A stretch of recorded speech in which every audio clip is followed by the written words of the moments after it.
السلام علیکم ورحمۃ اللہ وبرکاتہ۔ آج کی ویڈیو میں تہجد کی ایک ایسی طاقتور دعا آپ کے ساتھ شیئر کرنے جا رہا ہوں جسے سید الاستغفار کہتے ہیں۔ اگر آپ چاہتے ہیں کہ ہماری کوئی دعا رد نہ ہو تو آپ اس ویڈیو کو اینڈ تک دیکھیں۔ تہجد کے وقت دعائیں قبول ہوتی ہیں۔ آپ صلی اللہ علیہ وسلم کا ارشاد مبارک ہے کہ تہجد کے وقت یعنی رات کے آخری پہر میں آسمانوں سے صدائیں لگ رہی ہوتی ہیں۔ اللہ تبارک و تعالیٰ کی طرف سے منادی آواز لگا رہا ہوتا ہے، کوئی ہے دعائیں مانگنے والا، اس کی دعاؤں کو قبول کیا جائے، کوئی ہے حاجتیں چاہنے والا، بخشش چاہنے والا، اس کی حاجتیں پوری کی جائیں، اس کے گناہوں کو معاف کیا جائے۔ تو یہ صدائیں لگ رہی ہوتی ہیں، اور تہجد کے وقت جو شخص دعا مانگتا ہے اس کی دعا ضرور قبول ہوتی ہے، اور 100% اس کی دعاؤں کے قبول ہونے کے چانس ہوتے ہیں۔ تو تہجد کی نماز کا وقت یہ دعاؤں کی قبولیت کا وقت ہے، اور تہجد کے وقت جو دعا بتانے جا رہا ہوں جو سید الاستغفار ہے، اس کے بارے میں رسول اللہ صلی اللہ علیہ وسلم نے ارشاد فرمایا کہ جو شخص صبح شام ان کلمات کو پڑھ لیتا ہے وہ شخص جنت میں داخل ہوگا۔ یعنی صبح شام جو شخص ان کلمات کو پڑھتا ہے وہ جنت میں داخل ہوگا۔ یہ تہجد کے علاوہ کوئی شخص عام حالت میں ہے، صبح شام پڑھے تو جنت میں داخل ہوگا۔ جو شخص تہجد کے وقت پڑھ لے تو اسے تو جنت کا اعلیٰ مقام حاصل ہوگا، اس کے لیے تو جنت واجب ہو جائے گی۔ تو تہجد کا وقت یہ دعاؤں کی قبولیت کا وقت ہے، اور تہجد کے وقت آپ یہ سید الاستغفار ضرور مانگیں اور سید الاستغفار کو ضرور پڑھیں، تو انشاءاللہ آپ کی دعا قبول ہوگی، اور اس کے بعد جو بھی دعا مانگیں گے وہ دعا آپ کی ضرور قبول ہوگی۔ تو تہجد کا وقت بہت بابرکت وقت ہے۔ تہجد کی نماز کی بہت زیادہ فضیلت ہے۔ تہجد کی نماز تمام نمازوں کے بعد نفل نمازوں میں تہجد کی نماز کو سب سے زیادہ فضیلت حاصل ہے۔ 5 فرض نمازوں کے بعد تہجد کی نماز کو فضیلت حاصل ہے، اور اس سے اللہ کا قرب نصیب ہوتا ہے، انسان اللہ کے قریب ہوتا ہے، اور انسان اللہ کا محبوب بن جاتا ہے۔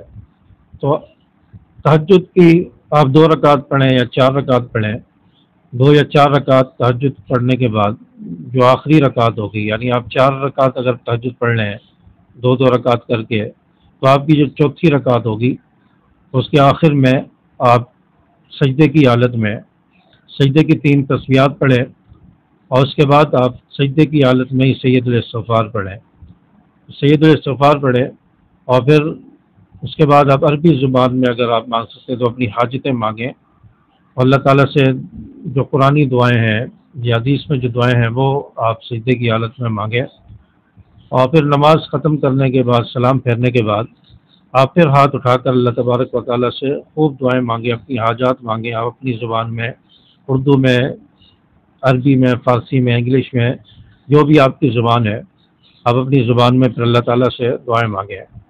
تو سید الاستغفار یہ کون سا استغفار ہے، کون سے کلمات ہیں، یہ میں آپ کو بتانے جا رہا ہوں۔ اسکرین پر بھی آپ کو مل جائیں گے، تو ان کلمات کو آپ یاد کر لیں یا ان کا اسکرین شاٹ لے لیں، تو تہجد کی نماز کا سلام پھیرنے کے بعد آپ ان کو پڑھ لیں۔ تو وہ کلمات کیا ہیں؟ اللہم انت ربی لا الہ الا انت خلقتنی وانا عبدک وانا علی عہدک ووعدک ما استطعت اعوذ بک من شر ما صنعت ابوء لک بنعمتک علی وابوء بذنبی فاغفر لی فانہ لا یغفر الذنوب الا انت۔ تو یہ کلمات ہیں سید الاستغفار کے، جن کا حدیث میں ذکر ہے، جن کے پڑھنے والا آپ صلی اللہ علیہ وسلم نے فرمایا کہ جنت میں داخل ہوگا۔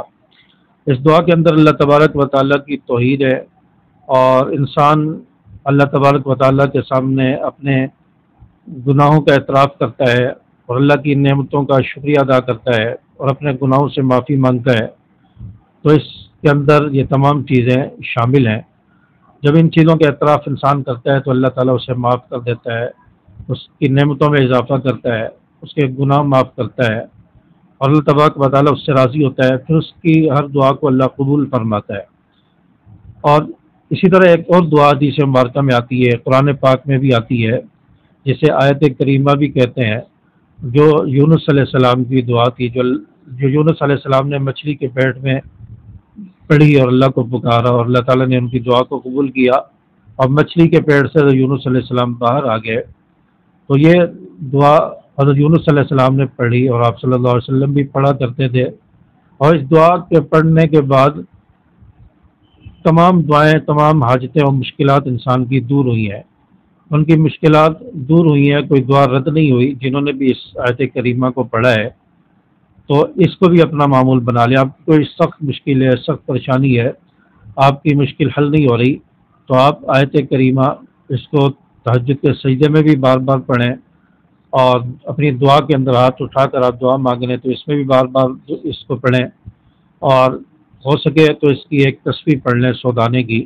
آیت کریمہ کی، اور پھر اس کے بعد اللہ تعالیٰ سے دعائیں مانگیں، تو انشاءاللہ آپ کی کوئی بھی سخت سے سخت مشکل ہوگی، پریشانی ہوگی، اللہ تعالیٰ اس پریشانی کو بھی دور فرما دیں گے۔ تو یہ دو دعائیں ہیں جو حدیث مبارکہ میں آتی ہیں اور آیت کریمہ قرآن پاک میں بھی ہے، تو ان کو پڑھنے کا اپنا معمول بنائیں، اور تہجد کے وقت ان دعاؤں کو پڑھا کریں۔ تہجد کا جو وقت ہوتا ہے، رات کا آخری پہر ہوتا ہے، دعاؤں کی قبولیت کا ہوتا ہے، تو اس وقت ضرور دعائیں مانگا کریں۔ انشاءاللہ آپ کی تمام حاجتیں جو جائز ہوں گی، اور آپ کی دعائیں، آپ کی مشکلات، آپ کی پریشانیاں، آپ کے روزگار کے مسائل، رشتوں کے مسائل ہیں، تو آپ کی تمام پریشانیاں انشاءاللہ دور ہوں گی، اور اللہ تبارک و تعالیٰ بہتر نعم البدل عطا فرمائے گا، برکتیں عطا فرمائے گا۔ تو امید ہے کہ میری باتیں آپ کو سمجھ آئی ہوں گی۔ ویڈیو کو لائک کریں، شیئر کریں، اور چینل کو سبسکرائب کر دیں۔ السلام علیکم ورحمۃ اللہ۔